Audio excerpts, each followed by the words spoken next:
Paano ang gagawin dyan? Titignan nyo yung x-axis. No? Na-imagine yung x-axis sa may point C. Di ba ito yung point C natin? Tapos ito yung x-axis. So, paano kaya kapag nag-apply ng force F? Di ba meron niyang tatlong forces, components?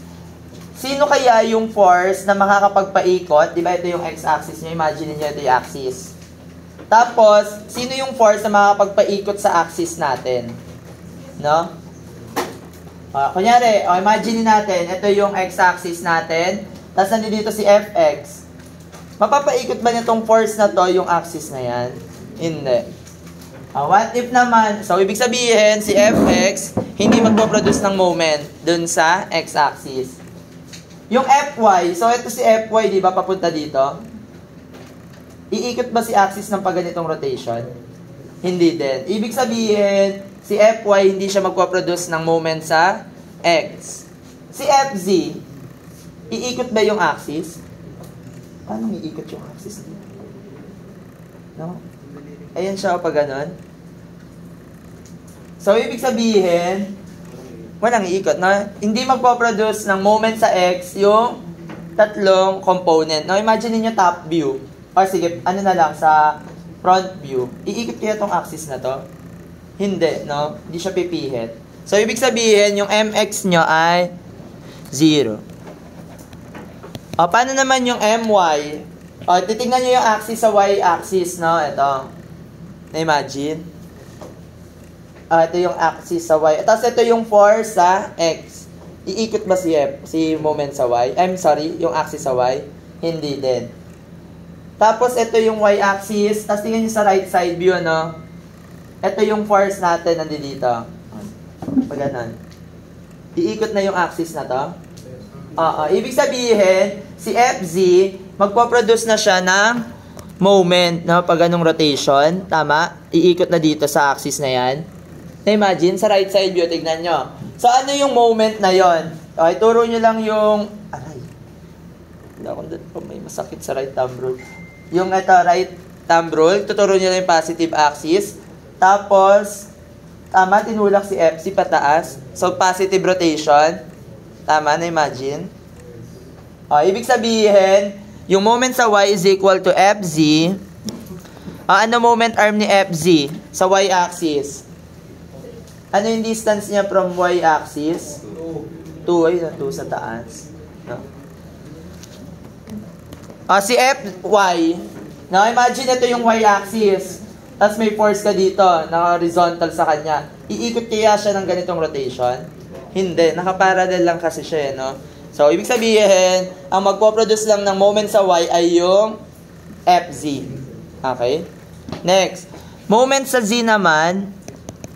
Okay, tingnan niyo yung moment sa z. Ayan, vertical naman siya, di ba? Tapos, nandito si Fx. Na-imagine? Magpo-produce ba siya ng moment? Mapapaikot ba yung axis? Hindi. Si Fy, iikot siyang pag ganon, tama? Tingnan niyo siya sa top view, no? At, right thumb rule. Pag ganon, rotation. So, ibig sabihin, positive rotation. Dapat Fy, ano yung moment arm niya? Ano yung moment arm niya? Tingnan niyo sa top view. Yung perpendicular ni z-axis dito, 2 lang din, no? Meron pa ba? Ito si z-axis, tas may force ka dito, upward. Iikot ba ito ng ganitong rotation? Hindi din. Ibig sabihin, yan lang yung mga forces na magpo-produce ng moment sa axis sa C. This is the moment of C about x-axis, moment of C about z and y. Aling x? Hindi. Pagka right thumb rule, ituturo nyo na lang yung positive axis, no? So, kunwari ito, yung Z. Ituro mo yung positive Z-axis.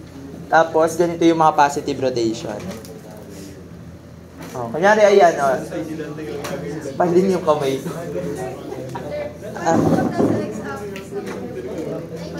Sorry. Pagka X, turo mo yung x-axis pag ganyan naman siya. So, yung rotation niya pag ganyan. Lahat ng pag ganitong rotation, yung axis yung iikot. Ay, Ayan, pag ganyan, turo mo yung z-axis. Ito yung magtuturo ng axis. Kahit anong letter na to, no? Tapos ganito lahat ng positive rotation. Natin, sa ano ha, sa 3D. No? Okay, ngayon, paano natin makukuha si fx, fy, and fz? Di ba ang formula ng fx natin is f times x over d. Ano kaya yung space diagonal niya? Di ba yung diagonal is equal to the square root of x squared plus y squared plus z squared. So, magkano si d? Paki-substitute. Ano yung x? 2 squared plus 3 squared plus 4 squared. Di ba yung d? Gaya ka nung sa 3D natin?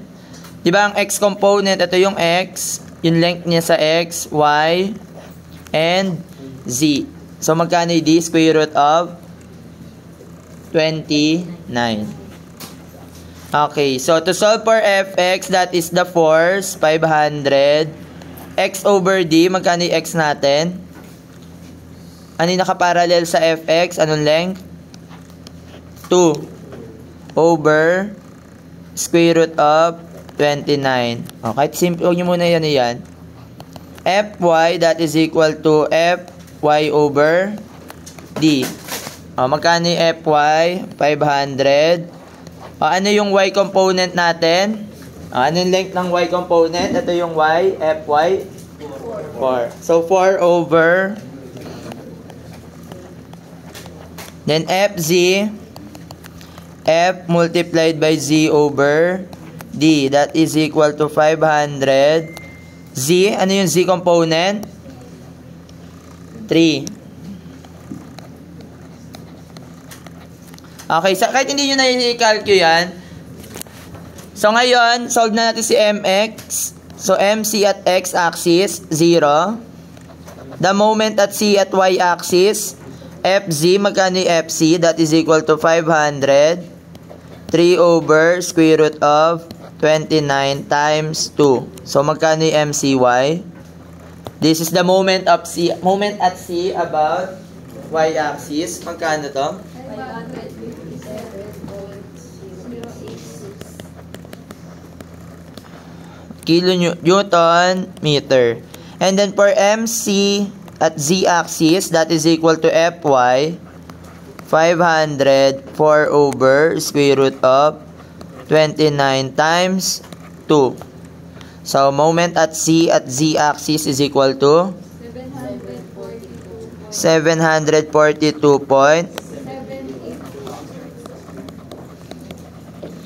Okay. So, ayan, mga components lang yan ng moment at C. Pero, ang hinahanap natin is the moment at C. So, di ba ang moment at C is equal to moment at Cx squared, yung resultant. Moment at Cy squared plus the moment at C at Z axis is squared. So, paki-substitute lang. So, the moment at C is equal to, substitute nyo lang, 0. Ito, nasa yan.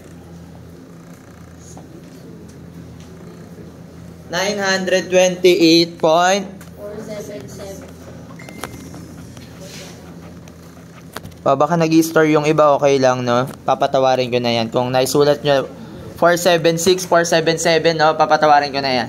Patawarin nyo na yung 0.001. Okay lang yon. Okay, next, hinahanap the distance between the C and the line of action of 500. Yun yung distance D. No? So, how to solve for the distance D? Di ba ang sabi natin, yung moment sa C is equal to the force times the perpendicular distance. So, yung moment sa C natin is 928.477. Ilan yung force na given? 500. And then, ang perpendicular distance niya ay magkano po? 1 point.